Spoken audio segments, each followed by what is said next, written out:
Olá pessoal, comandante Leonardo Matos aqui, esse é o nosso Conexão Geo número 104, hoje é sexta-feira, dia 23 de outubro de 2020.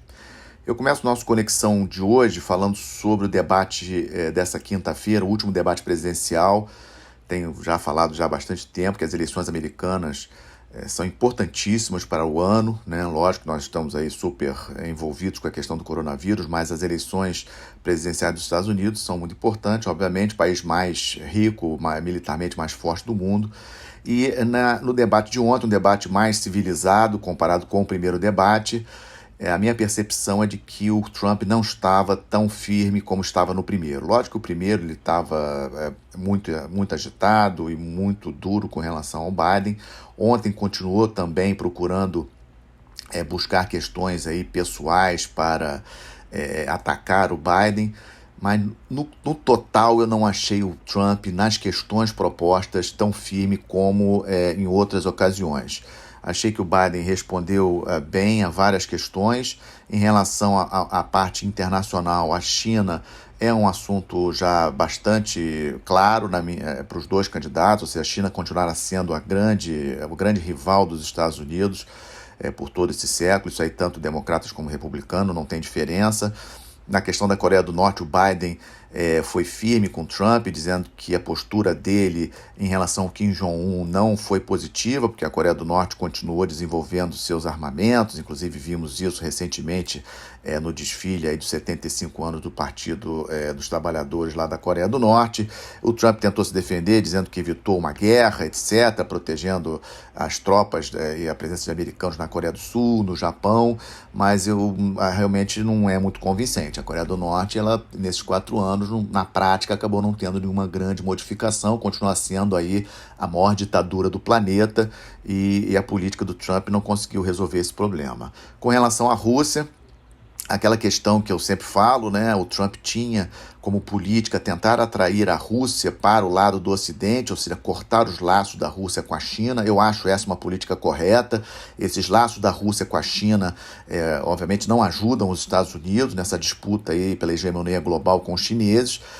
Mas o problema, a questão é que o establishment americano, militares, acadêmicos, pessoal de relações internacionais, não confia na Rússia, né? A Rússia, pelo histórico, eu sempre falo isso, para análise geopolítica, a questão histórica é muito importante. A Rússia tem um histórico relevante, Império Russo, czares, a época da Guerra Fria.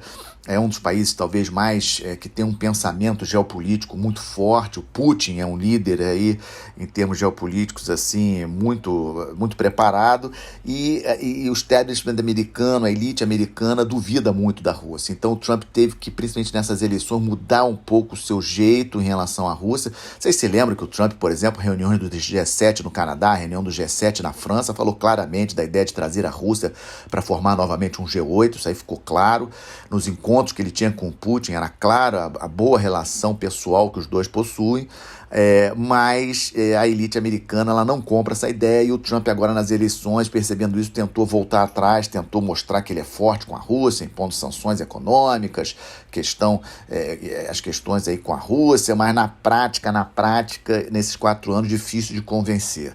E aí o Biden foi firme nessa questão. E, mas o mais importante, sem sombra de dúvida, é a questão da liderança dos Estados Unidos no mundo.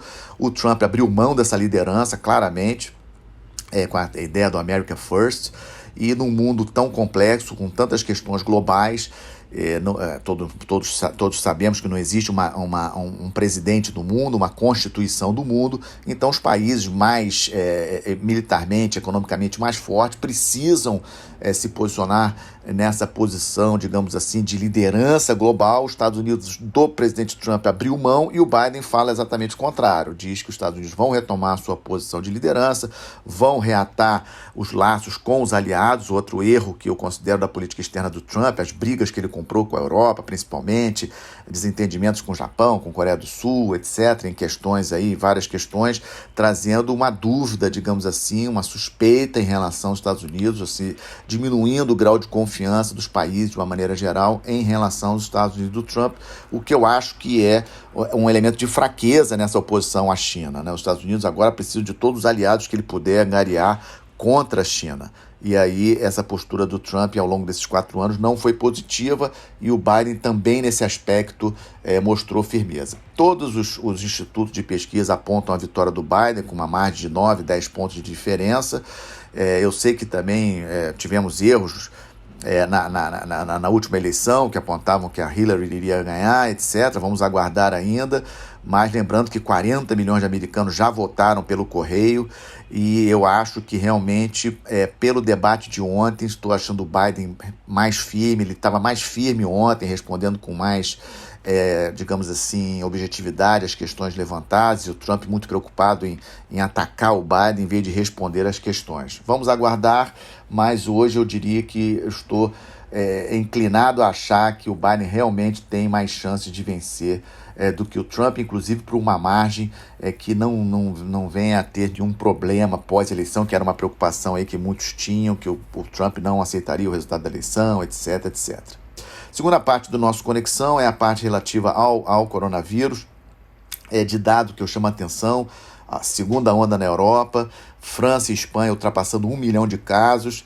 Eu tenho sempre falado sobre isso, o mundo ainda não conhece direito esse vírus, não conhece direito o Covid, ainda temos aí 11 vacinas em fase 3 de teste, mas não adianta a gente querer sonhar muito, nos iludirmos. Sonhar é sempre bom, mas não vamos nos iludir. A vacinação em termos globais ela não vai acontecer antes de maio, junho, julho do ano que vem. Então, os mais idosos, o pessoal do grupo de risco tem que continuar tendo cuidados, porque ainda é uma situação. Graças a Deus, os números no Brasil têm melhorado bastante, mas não dá para a gente afirmar que não teremos alguma coisa parecida com uma segunda onda aqui no Brasil, como estamos vendo na Europa, como estamos vendo em alguns estados dos Estados Unidos, como estamos vendo na Rússia, por exemplo, né? E só para a última questão, só para vocês verem como essa questão do coronavírus ela é complexa, o que explica um lockdown tão rigoroso como tá tendo na Argentina desde março.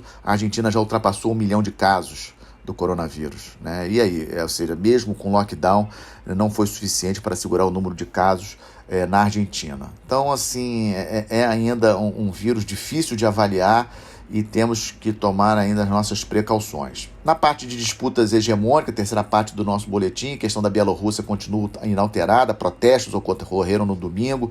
Vocês lembram a questão da reeleição do Lukashenko em agosto? Desde agosto, todo final de semana, protestos na Bielorrússia. Bielorrússia é um país importante para a Rússia, porque forma ali uma proteção em relação aos outros países da OTAN. A situação ali continua inalterada. Nagorno-Karabakh, ali no Cáucaso, ali ao sul da Rússia, o Putin exercendo o papel ali de mediador, tentando segurar Azerbaijão e Armênia. Disse essa semana que os números de mortos já chegaram a 5 mil, esses números são um pouco contestados aí pelos dois lados. O Azerbaijão continua tendo apoio forte da Turquia. Vamos continuar acompanhando, mas é uma questão hoje, em termos de conflito no mundo, é a questão mais ativa, digamos assim, essa questão de Nagorno-Karabakh. E também nessa parte 3, a questão de Taiwan, já falei em outros podcasts, é a questão mais sensível hoje, é a questão de Taiwan. Taiwan não é Hong Kong, mas a China quer reincorporar Taiwan e isso é complexo. Taiwan tem 30 milhões de habitantes, tem forças armadas. Os Estados Unidos, essa semana, o Departamento de Estado submeteu ao Congresso uma solicitação de venda de 1,8 bilhão de dólares em armas para Taiwan. É um valor expressivo. E aí fica a pergunta, será que a China vai esperar os Estados Unidos a armar Taiwan? Porque, obviamente, se a China pretende reincorporar Taiwan, quanto mais armado Taiwan tiver, mais difícil vai ser essa reincorporação. Então, essa é uma questão assim, muito relevante, difícil de responder e que temos que seguir acompanhando. Obviamente, ontem, protestos do Ministério de Relações Exteriores chinês com relação a essa medida do Departamento de Estado, que foi enviada ao Congresso. O Congresso americano tem 30 dias para votar alguma coisa contra, mas provavelmente não vai ser contra, ou seja, os Estados Unidos irão vender mais armas para Taiwan, e aí fica a questão, será que Taiwan vai esperar? Né? Essa é uma questão muito importante naquela região. No quarta parte do nosso Conexão Geo de hoje, a questão do estamos de olho, resultado na Bolívia, vitória do Luiz Arce, até contrário às minhas expectativas. Luiz Arce foi ministro da Economia do presidente Evo Morales, do ex-presidente Evo Morales, partido do Evo Morales. O Luiz Arce ganha em primeiro turno, deve assumir a presidência da Bolívia agora em novembro. Está com um discurso de governar para todos os bolivianos, diz que não vai trazer o Evo Morales para o seu governo. O Evo Morales, lembrando a todos, está refugiado na Argentina. Obviamente que a Argentina e Venezuela comemoraram muito essa vitória do Luiz Arce, mas o Arce está mostrando um certo pragmatismo, sabe que Brasil é centro-direita, Paraguai centro-direita, Uruguai centro-direita, Chile, Peru, Equador. Então o Luiz Arce, ele por enquanto está com um discurso aí de conciliação, não deu nenhuma demonstração aí de claro suporte, por exemplo, ao governo do Maduro na Venezuela, né? Então vamos continuar a seguir acompanhando. Eu acredito que o resultado dessas eleições na Bolívia tem muita relação com a desunião da direita na Bolívia. A direita não conseguiu se articular em torno do mesmo candidato, houve uma quebra, digamos assim, dos votos da direita e, obviamente, os impactos do coronavírus esse ano em todo o mundo também muito forte na Bolívia, na economia, e quando mexe com a economia há uma tendência de ter impactos diretos na questão política. Um outro dado importante que estamos de olho, o plebiscito nesse domingo no Chile para a mudança na Constituição chilena. É um evento muito importante. Domingo passado tivemos protestos no Chile novamente, em função aí de um ano aí dos protestos que começaram em outubro do ano passado no Chile. Acredito que com esse plebiscito, o plebiscito deve aprovar então a mudança da Constituição. Esse plebiscito é para votar a mudança ou não na Constituição, deve ser aprovada. A Constituição chilena deve então iniciar um processo de reformulação da Constituição chilena, lembrando que o Chile tem eleições gerais em novembro do ano que vem. Então 2021 será um ano assim de muita expectativa no Chile para ver para onde vai. Outro caso que estamos acompanhando com muita atenção, protestos na Nigéria. Esses protestos aí oriundos aí de violência policial, principalmente na principal cidade do país, Lagos, né? A população foi às ruas reclamando da violência policial na Nigéria e a polícia abriu fogo contra a população. Nós não temos confirmação de número de mortos, mas as informações das agências internacionais de notícias é que ocorreram mortos na Nigéria. A Nigéria é a maior população da África. A Nigéria faz parte do nosso entorno estratégico, muito afetada pela economia esse ano, aí, com essa grande queda na economia global em função do coronavírus. A Nigéria depende muito da exploração, da exportação de petróleo. Com a baixa dos preços de petróleo, isso aí obviamente afetou bastante a economia nigeriana. E essa questão da violência policial, protestos nas ruas, o próprio secretário da ONU, Antônio Guterres, aí, pedindo para o governo nigeriano tomar providências no sentido de acalmar o país. É uma preocupação, como eu falei. O Brasil tem interesse na Nigéria, a Nigéria aí do nosso entorno estratégico, país importantíssimo, e vamos continuar acompanhando. Um outro caso também que preocupa, na França, na sexta-feira da semana passada, um professor foi decapitado por um jovem de 18 anos, de origem chechena, muçulmano. Esse professor tinha exibido em sala de aula figuras, né, charges do profeta, do Maomé, e obviamente isso acabou vazando para a comunidade muçulmana na França, e isso deve ter provocado aí essa tragédia da morte dele. Então a França tem discutido esse assunto desde sexta-feira da semana passada. É importante acompanhar. Na França hoje cerca de 9-10% da população é muçulmana.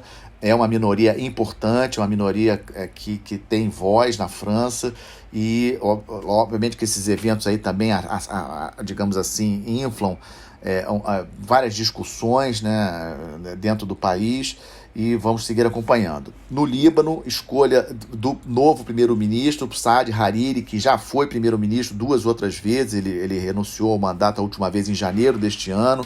É um político já tradicional no Líbano. Uma situação gravíssima, principalmente depois da explosão de 4 de agosto. Vamos acompanhar problemas sérios na economia libanesa, como todos nós sabemos, e desde 4 de agosto não consegue definir a mudança no governo. O povo foi às ruas, clamou pela saída do primeiro-ministro, saiu, trocou por outro, e agora temos o Saad Hariri tentando montar o governo. Fez um discurso ontem aí de conciliação. Vamos aguardar as próximas informações do Líbano. Infelizmente, uma situação de crise geral muito séria no Líbano, tanto a parte econômica. O Líbano aí conviver aí com 1 milhão de refugiados da guerra da Síria, uma situação muito séria. E no quadro de boas notícias, uma boa notícia importante, na quarta-feira agora dessa semana, o início da montagem da planta teste de propulsão nuclear do nosso futuro submarino de propulsão nuclear, o Álvaro Alberto, um evento muito importante acontecendo no Centro Tecnológico da Marinha em São Paulo. O presidente da República esteve presente com vários ministros, comandantes da Marinha, várias autoridades, simbolicamente aí iniciando, digamos assim, a montagem do reator de teste. Toda a planta nuclear do submarino de propulsão nuclear ela é feita a partir digamos assim, dos estudos, do ganho de conhecimento nacional. Isso não é uma tecnologia que é passada de país para país, é importante que se diga isso. Hoje, apenas 6 países no mundo possuem submarinos de propulsão nuclear. O Brasil pretende ser o 7º país a ter essa tecnologia. Recentemente, Coreia do Sul mostrou interesse também de ter submarino de propulsão nuclear, Índia também submarino de propulsão nuclear.